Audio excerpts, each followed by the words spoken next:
Hi, my name is Brenton. I'm the writer and director of Visions of Colour, and this is the story of a scene.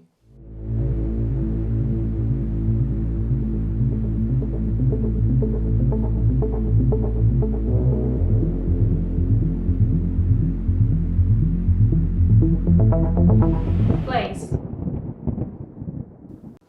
Okay, so here I really love the fact that we went with black and white. Black and white is something that's really special to me as a filmmaker. I really love the contrast between the light and the dark, which is a motif that I really wanted to accentuate throughout this film.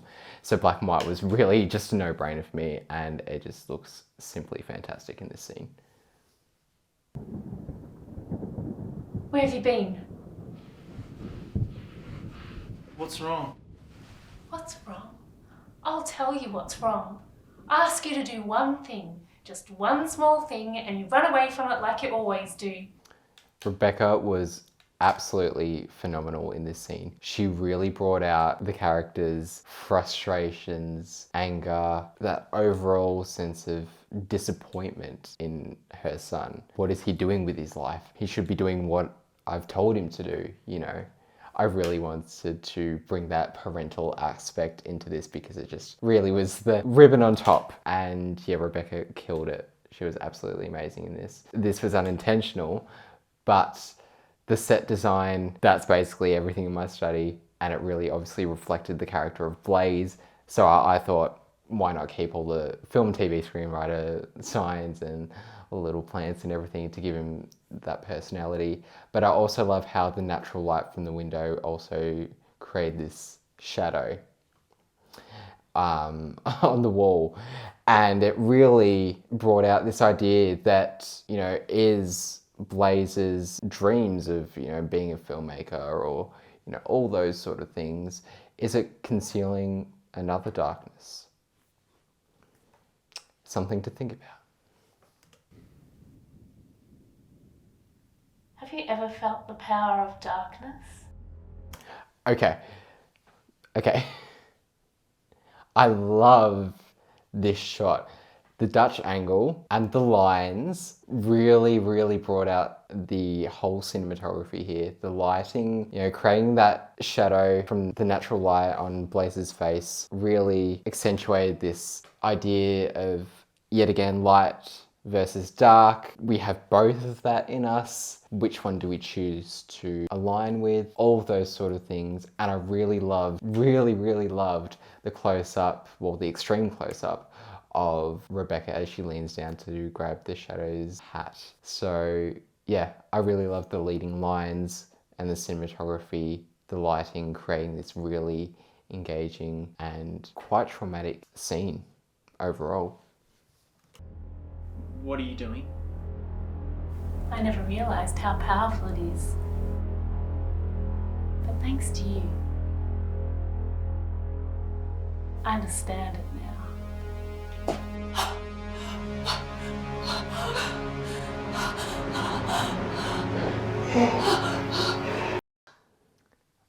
Okay, so this, I had no clue what I was going to do before production. I had no clue what it was going to look like. I knew I wanted to have this really raw transformation sequence. I really wanted it to be visual.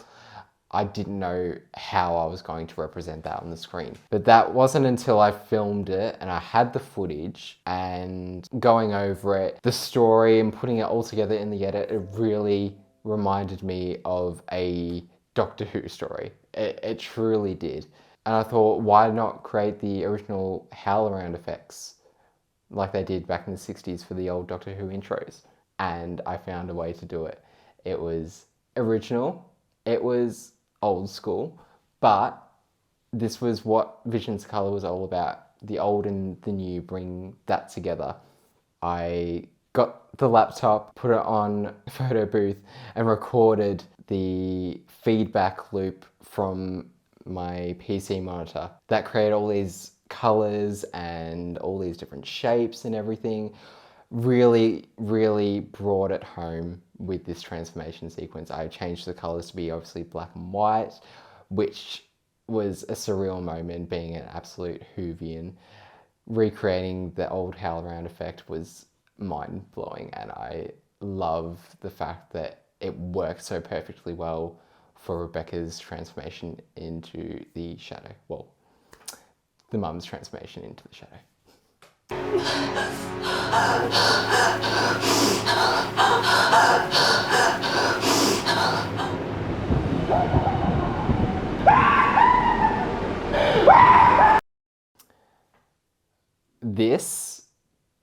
This, I love obviously the transformation sequence, but Kane, who was the shadow, worked so hard to get that laugh right.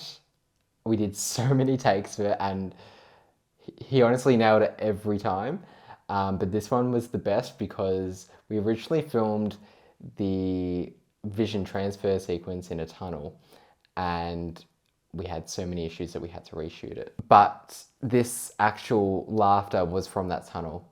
The echo and the reverb really brought it home here, and visually looks amazing as well.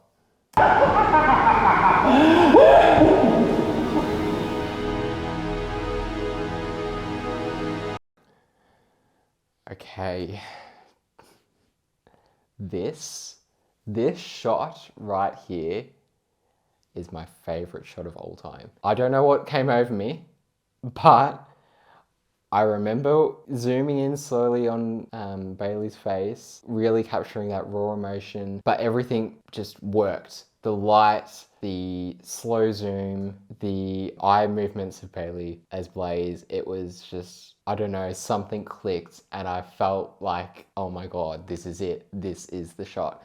So whenever you say, oh, what's your favorite part or shot from Vision to Color?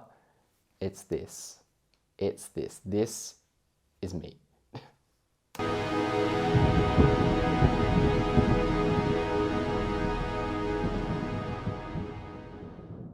Bring up.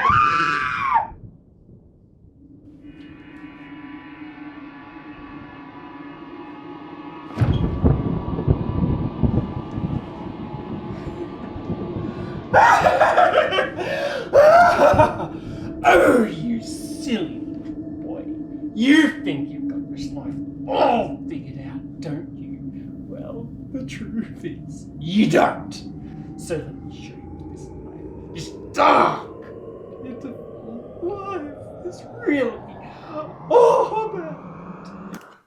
Okay, in hindsight, now looking back on it, I would have done this shot differently, but I really wanted to accentuate that intensity between the two characters with a handheld camera movement. I really wanted to make it claustrophobic and intense. So that's why I went with a handheld shot. Ideally, I would have probably gone for a more distant shot looking back now, slow zoom in, something like that. But yeah, I still love this shot, and I still think it really brings home the right message.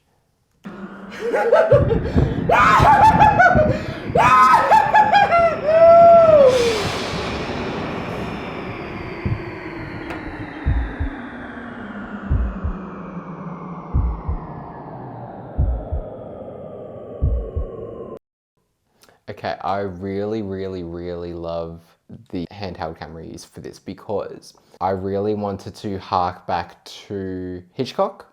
I really loved how he would focus close-ups on really important aspects of the script.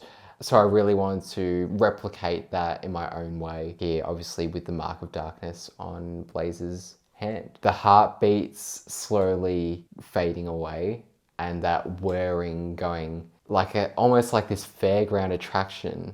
I really wanted to bring home not only the fact that, you know, the shadow was there, but the shadow's sort of playfulness. I really love this scene.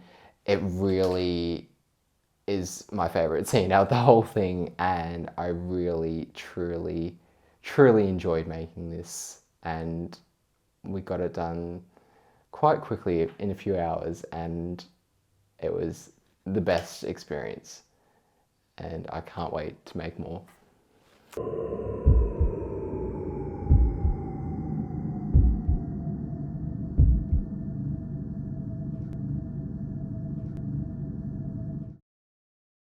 So, have you seen Vision's colour? If not, the link is down below, or it might just be over there or over there. But make sure you like and subscribe, follow for more, and comment below what your favourite scene is from Vision's colour. I'm excited to make more, and the only way is up from here. So, thank you, and I will see you guys soon. I don't know how I'm going to end it.